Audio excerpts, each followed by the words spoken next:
You don't know the painter William "Bill" Alexander? His biography reads like a gripping novel.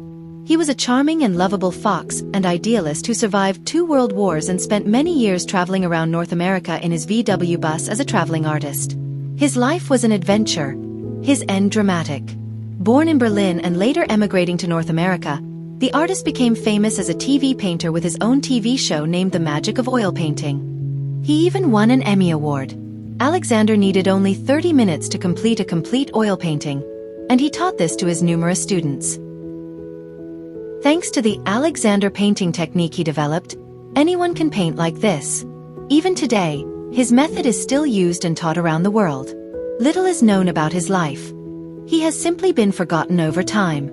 However, his student Bob Ross, who popularized Alexander's painting technique worldwide, is still remembered. Even less was known about his death, and the location of his burial site remains completely unknown. Until now. Georg Michael Meller's biography, The Forgotten Artist William Bill Alexander, by Georg Michael Meller, a close friend of Alexander's foster son, sheds light on the mystery with his documentary. For several years, he exchanged long conversations with him and carefully compiled all the stories about William Alexander, whom his friends always affectionately called Bill. His foster son also recounted Bill's biggest mistake and his dramatic end. But that's not the topic today. William Bill Alexander spent his last years living a secluded life in the small, tranquil Canadian town of Port Alberni. His small house was just a few hundred meters from the harbor, and he loved watching the bustling hustle and bustle. On the evening of January 24, 1997, Bill wasn't feeling well and went to bed early. Later that evening, his partner heard strange noises coming from his room.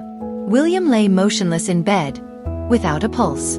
Paramedics determined he had died of a heart attack. Cremation took place on January 28th. The funeral service followed in Port Alberni, after which the mourners traveled east to Nanaimo, 80 kilometers away. From there, they traveled by small boat along the Gulf of Georgia, a picturesque area that William Alexander loved and visited frequently. Even during his lifetime, the passionate fisherman said he would one day like to be buried among the fish. William Alexander's urn was consigned to the sea at approximately the same spot as the cross. It overlooks majestic Isles and Dodd Narrows. It's worth noting that a few years before his death, he created a painting in one of his painting shows that closely resembled this place.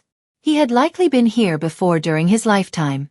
Years later, when his partner and mother of his foster son died, she too was consigned to the sea at this very spot.